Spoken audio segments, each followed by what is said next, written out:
Nikki. Welcome or welcome back to my channel. And today I'm doing a wrap-up. This would be my October? I don't know. It's a wrap-up of the last few months that I didn't do. Most of these were read in December. So I'll just get started. The most recent one is on top. So I read volumes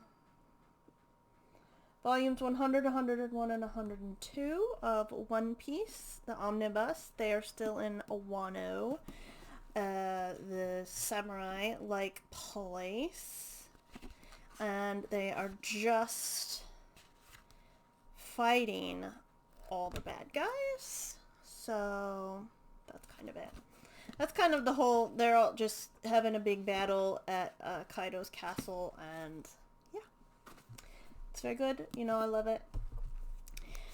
And I read Stormbreak, the last in the Seafire trilogy. It was okay. Like, the whole series was okay. I did read some reviews, and I believe they were right. It was okay, and you know, they made the author had like a couple gay and lesbian characters. Finally, it was sort of vaguely hinted at in the first book, a little more overt in the second one, and it was full on in the third one. So it just wraps up the series, and I'm not gonna say it's like a super happy ending, but it's a positive ending for the people. So yeah, there's like, I can't really say a lot without spoiling the whole thing if you want to read these. So like I said, it's an okay ending. It's probably the best ending. Probably could have been a little better ending.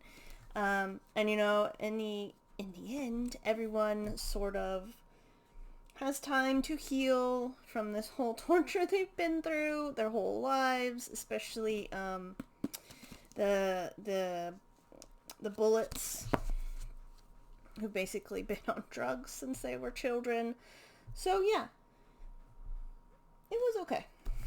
And then I read The Bullet That Missed, the third in the Thursday Murder Club mystery. I'm super excited for the movie whenever that happens. And this is about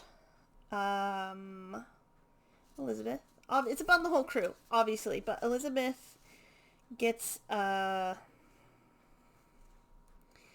blackmailed somehow. I'm not sure how the person found her, but he wants Elizabeth to kill a foe of hers from the Cold War, like a friendly foe, or she'll kill one of her friends, or he'll kill one of her friends, and she won't tell anybody because she's like, when it's not CIA, but like when that kind of espionage stuff hits, she's very like determined to keep her friends out of it, because that's not what they're used to, especially like Joyce, who is she's just a mom and she's just a lady. I think maybe if she told anyone, she'd tell Ibrahim, because I'm not gonna say he was in the spy business, but they're all smart, but you know what I mean? Like, he just seems like the one she would tell about that, but she doesn't. And besides that, the case that they're working on is a young woman from decades, I think they said. Oh, a decade old. So like 10-ish years ago. She was a young woman on the news, like a reporter, and she was going to break a big story. And then she went missing. They've never found a body, but they found her car, so they presumed she was dead. So they have to figure both of those things out. Then I read Strange Beasts. This is the Goldsboro edition. I don't know if I ever showed it off. This is an LGBTQIA plus horror mystery, historical fantasy. It's not too horror-y. It's more like there's a little body horror, I guess, because like men are being like there's body horror. I think that's how you would describe it. Like their hearts and eyes are getting ripped out, basically. A bunch of men in Paris, and it's up to Samantha Harker of Jonathan and Mina Harker, and Helena Moriarty of Sherlock Holmes. They're teamed up. Helena likes to dress like a guy at the time, which people think is weird, but then they go, oh, she's a Moriarty, it's a thing. And then that's, I've already forgotten her name, Samantha. And they team up to figure out the case. And a background thing is all of Helena's other partners were murdered, presumably by her father. So that factors in as well. Did I say they were in Paris? They're in Paris. So they go into that catacomb place underground. They meet lots of people of different places. It's a really good book, actually. It's not too horror-y for me. I read Earthflown, which is LGBTQIA+ as well. It is a sci-fi setting in the future where people have powers. Like one of our main characters is a healer, and they're really rare. And then you have people who start fires and are telepathic, that kind of stuff. And there's a bit of romance. There's a lot of romance. Javier Arden is one of our main characters, and Ethan is another. And Ethan saves Javier's life, and Javier, they fall in love over a period of time. There's drama, personal drama, and then I know it's because it's a story, but like Ethan's friends with benefits works with Ethan's father, and and then one of his best friend's boyfriend is a reporter who also knows that. Like, it was a little weird, it makes sense because it's the story, and, reporters talk to all kinds of people, but I don't know, it's a little weird. It was a little weird for me, just that bit. I really did not like Javier's sister. I don't think you're supposed to. I think there is going to be, I don't know if it's like a sequel or just more in this universe. Either way, I would be into it. I loved Javier and Ethan, how they came together and just fell in love. It's just a cute little story with danger and drugs and water. I think water's involved because it's the super future, so obviously there's going to be all that stuff involved. I read Tales of a Monstrous Heart by Jennifer Delaney. This is like a gothic romance. It is a straight romance, which is fine. There wasn't a lot of it till nearish the endish section. There are some sex scenes or almost sex scenes, so I just get past those. But otherwise, I really liked it.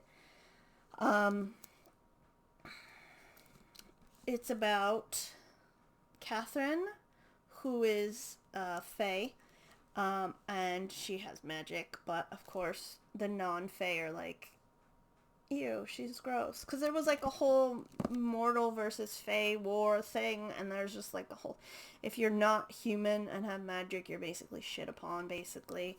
And the Fae are treated as slaves, and just really looked down upon. And the Institute that she goes to basically won't let her graduate because they don't want her going out in the world. But then Imrys Blackthorn turns up and he's like, I'll be your teacher. And nobody can say no to him. He's like that type of... They're terrified of him, and he's basically super powerful and scary. It's kind of like a Beauty... It kind of gives me Beauty and the Beast vibes. But just a little. Just a little. So that was good. And then... Okay, yes. There is as it says, a string of murders and Fae disappearances, which obviously nobody cares about Fae disappearances because they're Fae in this book. And, yeah, they just have to sort of combat both of the secrets they have and the secrets everybody else has. There's some great side characters in here. Kat has a friend who, and it's written in first person, by the way. Which, normally, romance of any kind, but straight romances and first person usually put me off. But this one was really well written. I didn't think I would like it, and I really ended up liking it. What is her name? Alma. Who's like a shapeshifter and who doesn't completely have control of her powers. Because they're both young-ish. Probably 1920. But yeah, it was a good book. I think there's going to be a sequel. And I'm excited for that.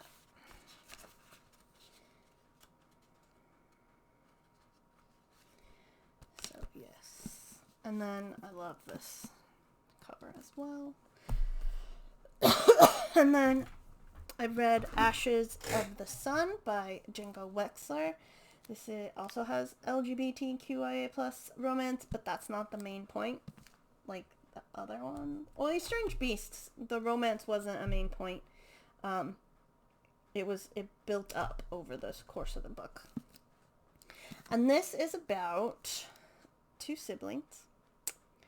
Geyer, I believe is how you say it, and Maya, who are on opposite sides of a war, essentially. It doesn't start out as a war, but it becomes one. Maya has magic and is taken from her family. Yes, a looming civil war. So it basically starts... The Civil War starts near the endish... Sorry, it was out of focus. Endish of the book. And then the other two books, which I don't have yet, pick up after that. And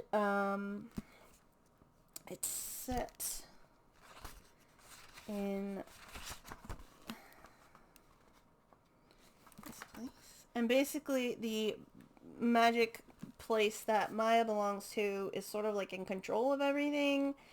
And it's corrupt, as one would suspect, and all that stuff. So, but she doesn't see it. And she might see it at the end, but she's like going to try to fix it from the inside type of thing. Whereas her brother is like, we're going to burn it to the ground. So, yeah, there's a little, it's a big city that they are in. It's Deep Fire, I believe, for most of the book. Or that's where they get to anyway in the end. And it's a cool city. It's like, oh gosh. I want to say Coruscant. The shit levels are on the bottom. I don't know why Coruscant came to mind from Star Wars. And they just build the new layers. So the farther up you live, the richer you are. And the lower down you live, the poorer you are. And then there's also, like, tunnels in the poor areas that are dug into the,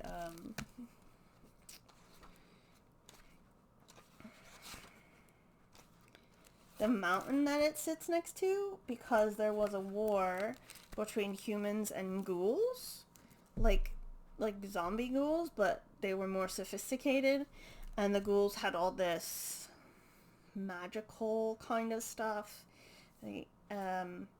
And so people in Deep Fire go like spelunking for it, and Geyer specifically wants like a big MacGuffin that will destroy everything that he hates. So yeah, I really like this as well. It's a chunky book. It's probably not the biggest book I've read, but it does have a glossary in the back, so it explains everything.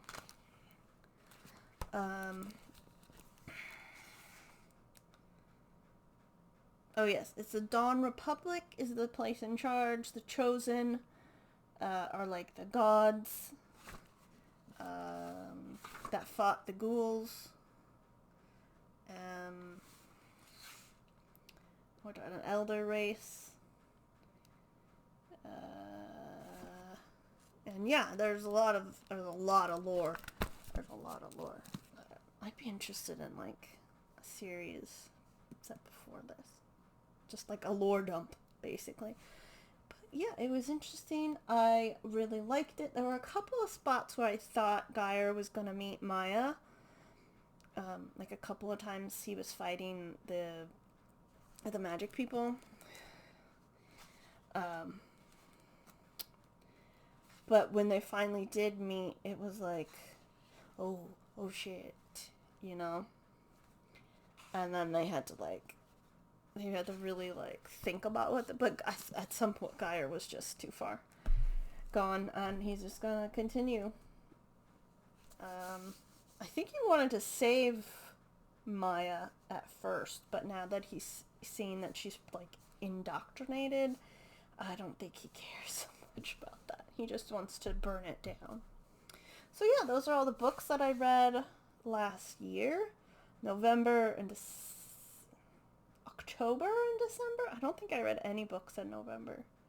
I can't remember. It hasn't been that long, but it's been a while.